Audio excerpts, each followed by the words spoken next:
ہمارے راستے میں بہت سی مشکلات آئی ہیں. ہم اکثر ایک دوسرے کو مورد الزام ٹھہراتے ہیں کہ نہیں میری حکومت نہیں، ان کی حکومت تھی، ان کی حکومت نہیں، ان کی حکومت تھی. لیکن یہ بنیادی بات تو طے ہے نا کہ ہمارے راستے میں بہت سے کٹھن مراحل آئے ہیں.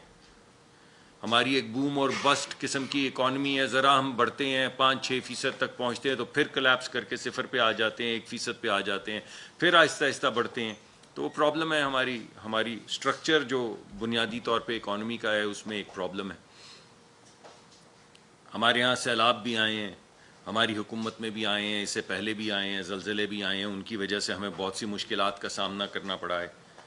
بین الاقوامی سطح پہ جو یہ جنگیں ہوئی ہیں، چاہے وہ روس کی ہو، چاہے کوئی دیگر جنگیں ہوں، یا انسٹیبلٹی مشرق وسطیٰ کی ہو، اس کی وجہ سے بین الاقوامی منڈی میں ہر چیز جو مہنگی ہوئی ہے، یعنی امریکہ کیا اور یورپ کیا، ہر جگہ کے اوپر جو انفلیشن ایک دم آئی ہے، جس کو وہ یہ کہتے ہیں پتہ نہیں کموڈٹی سائیکل، کہ اس کے اندر ایک بے انتہا ہر چیز کی قیمت بڑھ رہی ہے، اس کا بھی سامنا کرنا پڑا ہے.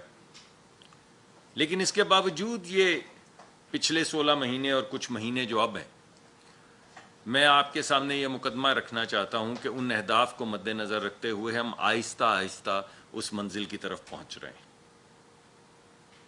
آپ کسی بھی حوالے سے دیکھ لیں، پچھلے سال ہماری جو ترقی کی شرح تھی وہ 0 یا اس سے بھی تھوڑا کم ہو گئی تھی. اب ہم کہہ رہے ہیں کہ تقریباً 2.5% تک ترقی کی شرح اللہ نے چاہا تو چلی جائے گی. ترقی کی شرح کا کیا مطلب ہے جی؟ ایک عام آدمی کو، غریب آدمی کو ترقی کی شرح سے کیا لگے؟ ترقی کی شرح سے غرض یہ ہے کہ جب ترقی ہوتی ہے تو نئے کاروبار کھلتے ہیں، یا پرانے کاروبار جو ہیں ان میں بڑھت آتی ہے، تو لوگوں کو روزگار، لوگوں کو نوکریاں ملتی ہیں. ہر سال ہمارے بچے بچیاں جو ہیں کالجوں اسکولوں سے نکل کر آ رہے ہیں، ان کو نوکریاں ملتی ہیں. اس وجہ سے ترقی کی شرح ضروری ہے، اور اس وجہ سے میں آپ کو بتا رہا ہوں کہ ہم آہستہ آہستہ، میں آپ کو یہ نہیں کہہ رہا کہ ہم اس منزل تک پہنچ چکے ہیں، لیکن میں صرف اس بات کا عندیہ وزیر اعظم کے بہاف پہ آپ کو دینا چاہتا ہوں کہ ہم آہستہ آہستہ ترقی کرتے اس منزل کی طرف جا رہے ہیں. اب مجھے صحیح طرح سے یاد نہیں ہے. دوسرا، مہنگائی کا ذکر میں نے کیا تو پچھلے سال جو سی پی آئی تھی، یعنی